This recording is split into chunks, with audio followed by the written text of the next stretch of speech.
What's up, you guys? It's your boy Trippy, and I know this is probably not the video y'all expected coming out today simply because Jorge Masvidal versus Kamaru Usman 2 just got announced earlier today. But I wanted to go ahead and give my early thoughts on this heavyweight title clash that we're going to be receiving at the end of this month. Shall everything go great? God, please let this fight happen. But basically, we're going to focus on, can Francis Ngannou defeat Stipe Miocic, the heavyweight GOAT? Francis Ngannou obviously has been on a tear since his loss to Derrick Lewis. I mean, that guy has ripped through everybody they've put in front of him. Everybody. And you cannot deny this man a title shot any longer. And they didn't. Here we are. It's booked. And it's happening, ladies and gentlemen. Now, the rest of the card is also insane. But the last card, UFC 259, kind of crapped the bed, if you ask me. I mean, it was just, you had the foul happening and it ruined one of the title fights. The fights were not, on the main card at least, weren't very impressive, except for the Amanda Nunes fight. I think, hands down, the Aljamain Sterling versus Petr Yan fight on that card was the best fight on the card. And then you had Amanda Nunes. That was pretty entertaining to watch her wash Megan Anderson like that. But this fight card, with the matchups they have, this is going to be insane. This is going to be a great title fight. Boy, I'm so excited for that co-main event, and I'm so excited to see what Tyron Woodley does against Vicente Luque. Does he redeem himself? There's two guys on this card that are really looking for an answer. Tyron Woodley, in terms of, does he still got it? Can he still compete with the best? And Francis Ngannou, does he have what it takes to become champion? We are going to learn a ton about Francis Ngannou in this fight. This is really going to show us, is he going to be, has he lived up all the way to his potential? Because you look at physically and you look at the body on that man and the power he has a lot of potential to become another heavyweight GOAT, if I'm honest. But we're going to learn a lot in terms of, does he have the skills to become a long-living champion like Stipe Miocic has? Stipe Miocic went through 3 wars with Daniel Cormier before finally putting that to bed earlier last year. But, I mean, Francis Ngannou, like I said, has torn everybody to shreds. And the biggest problem in their last fight is that Francis Ngannou did not have an answer for the grappling. He did not have an answer for the grappling. He blew his wad way too early and essentially gassed himself out and honestly helpless in those later rounds. Those later rounds against Stipe Miocic, the man was helpless. But one thing we did see is that his power carries. That man does not lose his power as he gets tired, and that in itself is insane. So think about this. Stipe Miocic just defeated one of the GOATs in Daniel Cormier, went through a 3-fight war with that man, and dominated the man he's already faced in Francis Ngannou. Destroyed him. And he's still the underdog against Francis. That in itself is inspiring almost. That probably lit a fire in Stipe Miocic to go out there and prove himself again, which he really shouldn't have anything to prove. The man he is the heavyweight GOAT. I'm tired of seeing these arguments. Oh, it's Kane. Oh, blah, blah, blah, blah. No, it's not Kane. It is Stipe. It is freaking Stipe. If one of you guys come up to me and say, Cain Velasquez is I'm going to literally Francis Ngannou you. I'm going to hit you. I'm going to develop that Francis Ngannou type power and hit you in the face with it. Yeah, I'm literally going to turn into Ngannou if you come up to me and tell me that Cain Velasquez was better than Stipe Miocic. No argument for it. But, you still got the people who do. But, dude, for him to be an underdog is honestly not that surprising, because Francis Ngannou has that X factor and that power, man. He can put down a freaking elephant if he gets a clean shot on it, man, with that power. That is the biggest thing coming into this, is Francis Ngannou's power. But let's take a look at Francis Ngannou's skills real quick. One way that I love to break down fights like this, like the whole, oh, this guy has a puncher's chance. If he lands, it's over. So back when I was predicting the Israel Adesanya versus Paulo Costa fight, a lot of experts, a lot of people were telling me, like, bro, Paulo Costa is buff. He hits really hard. If he lands on Izzy, it's over. Though that may be true, I like to sit and break down fights in the terms of, okay, you can knock the guy out, but let's take the knockout off the table. Let's say we take that away from Francis and, let's see his other ways to win. When you think about it like that, just think real hard on how else can Francis beat Stipe if we take the knockout point. It can still happen. It can 100% still happen. But that's how I look at these fights, is that because a lot of the time, just like the Adesanya and Paulo Costa fight, it never landed. He got ate up trying to only look for that punch, and he paid for it dearly. He got tore up. And that's what worries me about this fight. In the last fight, that big punch never landed. He did land some big shots, and Stipe ate them, but that one KO punch never found its mark.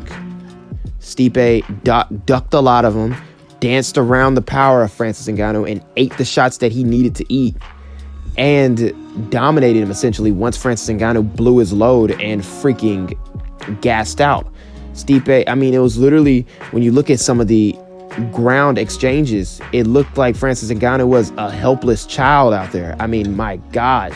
Stipe was so much better, and honestly such a better fighter that it showed big time in that fight.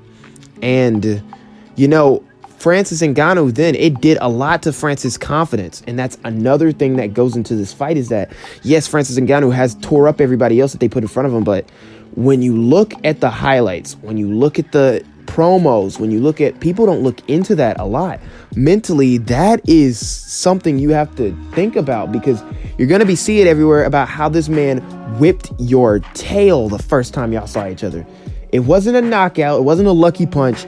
He beat the piss out of you their first fight. The first fight, he dominated you, took you down, beat you up on the ground, and made you look like a helpless child in front of the entire world simply because your ground game wasn't up to par in the first fight. That does a lot to a man's confidence. Facing that man again, you're going to look him dead in the face, and that is the man who handed you your most devastating loss in your career. Because the Derrick Lewis loss, I can honestly say that fight, when you look at Francis Ngannou's losses, the Derrick Lewis fight, I can say that fight does not happen the same way again. It will be a lot more action-packed now, simply because they did nothing the first fight. When I look at the Stipe Miocic fight and I think real hard on it, I can 100% see a sequence where history repeats itself.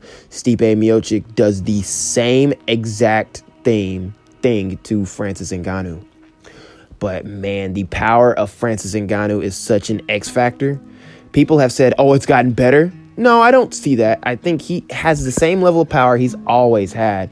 But what has improved is that I think he got a little bit faster, and he's a lot more patient now. Francis is not just running at you trying to throw haymakers at your face anymore. Although he just did it to Rosenstruik, that's not his game plan all the time. He did that to Rosenstruik because he's confident. Once it lands, it's over, and Rosenstruik is way more hittable than Stipe. But against Stipe, he cannot go out there and well punches because he can expect the double leg to come or a teep kick or anything to keep him at bay. And he's going to really be thinking of, I need to keep my composure so I can keep this gas tank. So we look at these two's last fight, right? So what have we learned from Stipe? In his 3 wars with DC, we pretty much came up to the conclusion that in the first fight, it was the damage that he had received in the Ngannou fight that might have caused him going out like that when Daniel Cormier landed that short hook and put him to sleep in the clinch. That was pretty... How do you take a punch from Ngannou, like haymakers from Ngannou, but then get put to sleep by a short check? And, it has a lot to do with him not seeing the punch, and him... That does have a lot to do with it, but Stipe in the second fight fought through all that power. Daniel Cormier landed similar punches to what he landed to put Stipe away in the first fight. And the champion showed his championship heart and fought back, landed those body shots, took DC down in the fight too. and came back to win in a fight that he was losing. He was losing that fight. He adjusted with the body shots and put him away. That's what we learned from Stipe, is that he can adjust under any circumstance. Any. And you look at his last fight. His last fight, he had fully regained the confidence. His fight against DC, the third one, he fully regained the confidence. He used all of his weapons, essentially, to fight Daniel Cormier. He defended, well, DC didn't shoot for a lot of takedowns. He actually chose to strike a lot more. But he showed that, his gas tank, I mean, I don't think anybody criticized his gas tank. I think everybody knows that Stipe could go for days.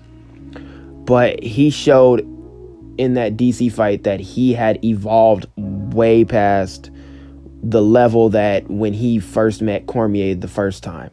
He was a better fighter, and it blew me away because this man is old. I don't know his exact age, but even as a fighter who people are saying that he's close to retirement, is still showing skills that he's getting better. Who said you can't teach an old dog new tricks? Stipe would beg to differ. So we look at Francis Ngannou. He lost to Derek Lewis, obviously, and that was pretty alarming due to the fact that he was obviously changed from that Stipe fight. Stipe did a lot to his confidence. But then he went out against Curtis Blades and knocked Curtis Blades out before Curtis can even establish any of his game. And then if we look at the Cain Velasquez fight, we also learned that his power is still an X factor. And then we knew all along that if he lands, it's over. And then if you want to think about that fight against JDS, to me, that's where we learned the most about Francis Ngannou, is that he's patient now. He's patient. He will wait for the opportunity instead of chasing it down, trying to make it happen. He's a lot more patient. But there's a running theme. He also knocked out JDS, but there's a running theme with these Francis Ngannou fights, is that he knocked everybody out early. There is no 5-round war, although I don't think it's possible. Well, unless you're Stipe, I don't know if it's that possible to go 5 rounds with that man, but there was no 5-round war. There was no, a grappler trying to impose his will on him and Francis has to overcome adversity and all this. There wasn't any of that. Francis Ngannou, Stipe Miocic had a better learning curve than Francis Ngannou than their last meeting. Francis became more patient, but he's knocked out everybody he's fought. There isn't anything that shows me that he's that much of a changed man since their first meeting. And we could go out there and this could be the fight where he shows us, but if you're talking about in terms of octagon time, there wasn't a time where I've seen this man was in a treacherous spot and in danger of the fight being almost over, and he overcame adversity and came back to. There isn't any of that. But in Stipe Miocic's career, his career is full of those. That's what makes this fight extremely interesting. So I want to know you guys' opinion. Can Francis Ngannou, after everything that I broke down, can Francis Ngannou defeat Stipe Miocic in the rematch? And are you picking him? Let me know. Give me your thoughts and comments in the comment section below. I really want to know. I want to know everything that you guys. Let's have a mini discussion in the comments. I would love to hear you guys' feedback. Just don't be a dick about it, okay? But I want to say I'm a small YouTuber. Obviously, I don't have that many fans, but I love putting out this kind of content simply because I love hearing from you guys. I love the UFC. I love MMA. I think fighting is honestly the best sport there is out there. And I like giving my thoughts and analysis on fights. And I like people listening and tuning in and also giving me their thoughts and opinions so I can take into consideration into my next videos. But with all that being said, it's your boy Trippy. Peace out.